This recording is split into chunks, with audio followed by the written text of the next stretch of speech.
1. Pourquoi Nicole Kidman préférerait oublier le gang des BMX? Grande, blonde, sexy, souriante et sublime, Nicole Kidman est l'actrice la plus médiatisée au monde. La raison d'un tel succès, une filmographie exemplaire et exigeante. Avec Moulin Rouge, Dogville ou Eyes Wide Shut, Nicole Kidman en impose. Mais lorsqu'il s'agit de lui rendre hommage, sa meilleure amie Naomi Watts n'oublie pas non plus de citer des films un peu moins connus du grand public. Elle a fait un certain nombre de films, par exemple Le Buisson de Noël, Le Maître de la Nuit, Le Gang des BMX. Si tout le monde se marre, c'est qu'il y a dans le parcours de Nicole comme une petite erreur de jeunesse. Et oui, à 16 ans, elle était bikeuse dans Le Gang des BMX. Un film australien assez captivant où 3 jeunes font du BMX toute la journée et sur de la bonne musique.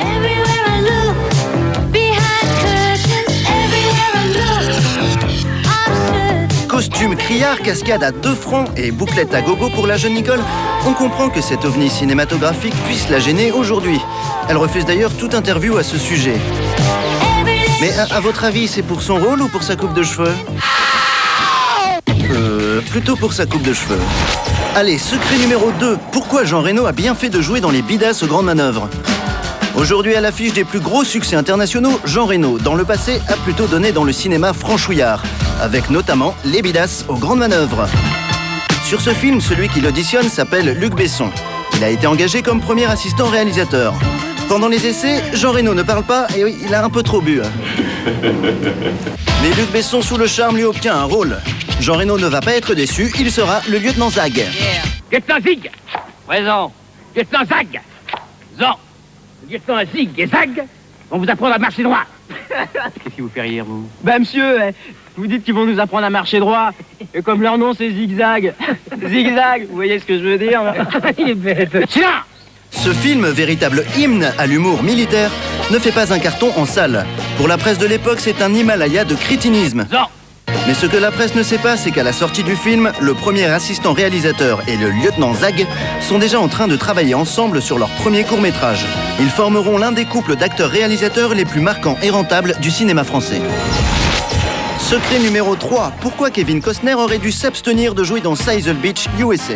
Bon, ok, vous allez nous dire, lui aussi c'est une star et il a joué dans un navet, merci, classé confidentiel. Mais non, calmez-vous car il y a navet et navet. Et celui de Costner est plutôt corsé. En 1974, Kevin a 19 ans. Il fait des petits boulots et suit des cours de comédie. Son prof de théâtre qui tourne son premier film lui propose un rôle.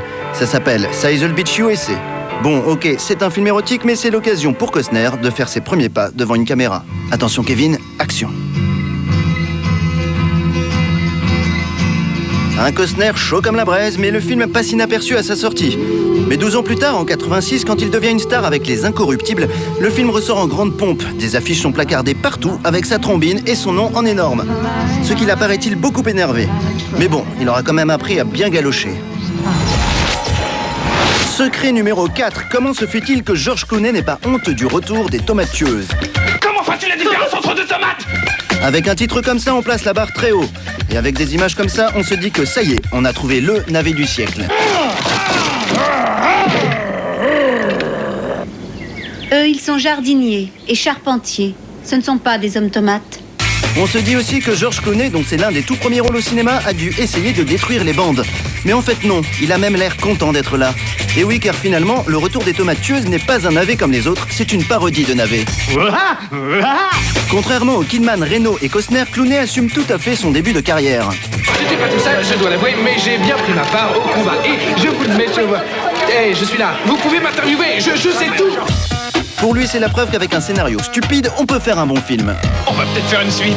C'est vrai, il y aura même 2 suites, mais sans George Clooney, qui préférera s'occuper d'autres légumes dans la série Urgence. Comme toujours.